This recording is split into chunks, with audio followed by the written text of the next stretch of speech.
Assalamualaikum warahmatullahi wabarakatuh. Salam sejahtera untuk kita semua. Perkenalkan saya Mediana dan rekan saya Pak Peri yang pada kesempatan kali ini akan mempresentasikan materi pendidikan kewarganegaraan berjudul Konsep Dasar Warga Negara, di mana penjelasan ini diharapkan dapat memberikan pengetahuan dan pemahaman lebih dalam terkait konsep dasar warga negara itu sendiri.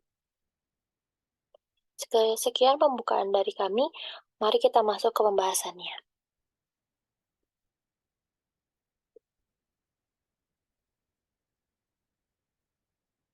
Pertama, pengertian warga negara. Warga negara merupakan orang-orang yang menjadi unsur negara. Di dalam konteks Indonesia, istilah warga negara sesuai dengan Undang-Undang Dasar 1945 Pasal 26 dimaksudkan untuk bangsa Indonesia asli dan bangsa lain yang disahkan Undang-Undang sebagai warga negara. Dalam penjelasan, Undang-Undang Dasar 1945 Pasal 26 ini dinyatakan bahwa orang-orang bangsa lain, misalnya orang peranakan Belanda, peranakan Cina, yang bertempat di Indonesia mengakui Indonesia sebagai tanah airnya, dan bersikap setia kepada negara Republik Indonesia dapat menjadi warga negara. Menurut para ahli, 1. Menurut A.S. Hikam, warga negara atau citizenship adalah anggota dari sebuah komunitas yang membentuk negara itu sendiri. Istilah warga negara menurutnya lebih baik ketimbang menggunakan kaula negara, karena kaula negara betul-betul berarti hanya sebagai objek atau milik negara. Kedua, menurut Kurniatmo S., warga negara adalah anggota negara. Sebagai anggota negara, seorang warga negara mempunyai kedudukan yang khusus terhadap negaranya. Ia mempunyai hubungan hak dan kewajiban yang bersifat timbal balik terhadap negaranya. Asas kewarganegaraan. Terdapat dua pedoman dalam menerapkan asas kewarganegaraan ini, yaitu 1. Asas kewarganegaraan berdasarkan kelahiran. 2. Asas kewarganegaraan berdasarkan perkawinan. Dari sisi kelahiran, penentuan kewarganegaraan berdasarkan sisi kelahiran seseorang dikenal dengan dua asas kewarganegaraan, yaitu ius soli berdasarkan tempat atau daerah kelahiran dan ius sanguinis, darah atau keturunan.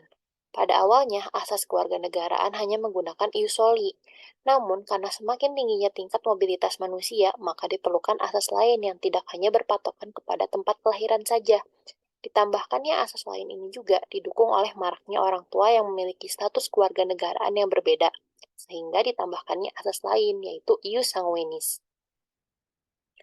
Dari sisi perkawinan, penentuan kewarganegaraan berdasarkan perkawinan mencakup asas kesatuan hukum dan asas kesatuan persamaan derajat. Untuk asas kesatuan hukum berdasarkan paradigma bahwa suami, istri, ataupun ikatan keluarga merupakan inti masyarakat yang menciptakan suasana sejahtera, sehat, dan tidak terpecah. Jadi, suami istri ataupun keluarga baik perlu mencerminkan adanya suatu kesatuan yang bulat dengan adanya kesamaan pemahaman dan komitmen menjalankan kebersamaan atas dasar hukum yang sama. Sedangkan asas persamaan derajat ditentukan bahwa suatu perkawinan tidak menyebabkan perubahan status kewarganegaraan dari masing-masing pihak. Baik suami maupun istri tetap berkewarganegaraan asal. Dengan kata lain, sekalipun telah menjadi suami atau istri mereka tetap memiliki status kewarganegaraan sendiri, sama halnya ketika mereka belum menikah.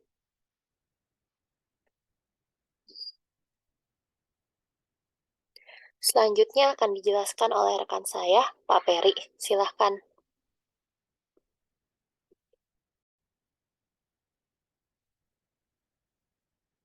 Baik, untuk selanjutnya, unsur yang menentukan kewarganegaraan. Yang pertama, unsur darah keturunan, yaitu kewarganegaraan dari orang tua yang menurunkannya menentukan kewarganegaraan seseorang. Artinya, kalau orang dilahirkan dari orang tua berkewarganegaraan Indonesia, ia dengan sendirinya juga akan menjadi warga negara Indonesia.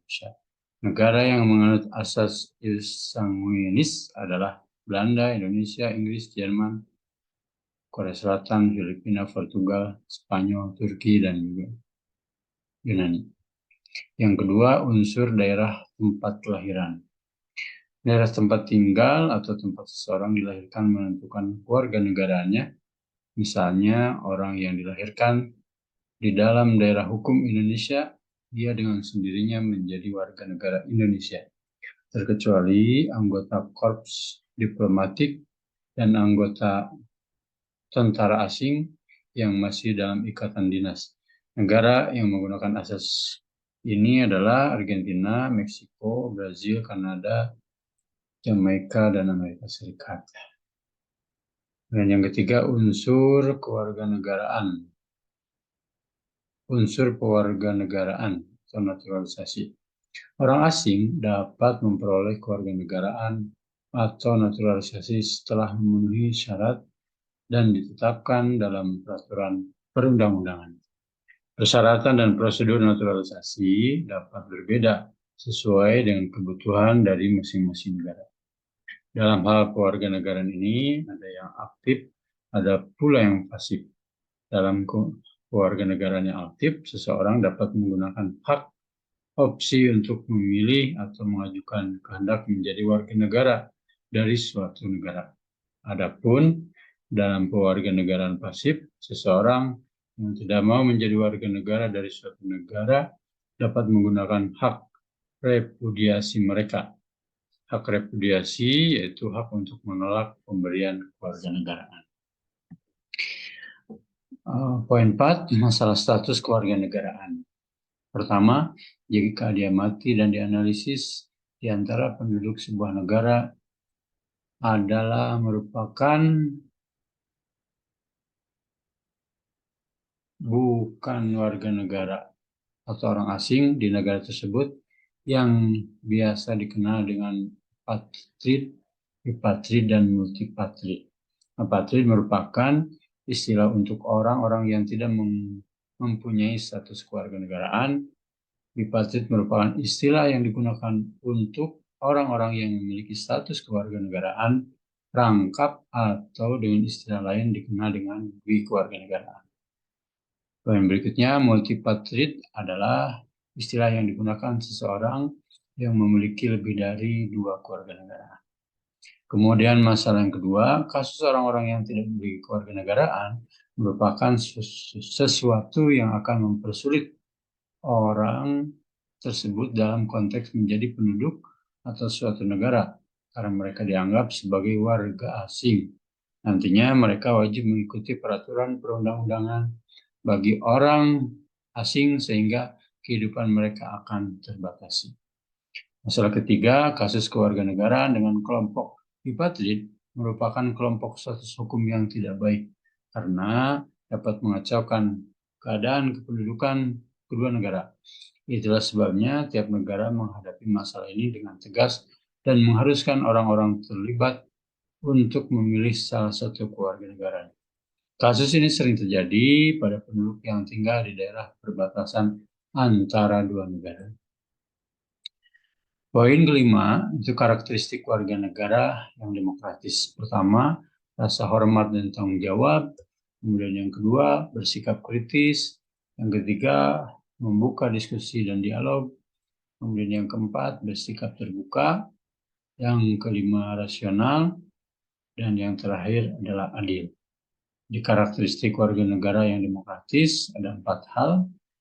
Ya, untuk itu, apapun yang terjadi, khususnya di Indonesia, maka paling tidak 6 hal ini bisa dipegang oleh seorang warga negara yang demokratis.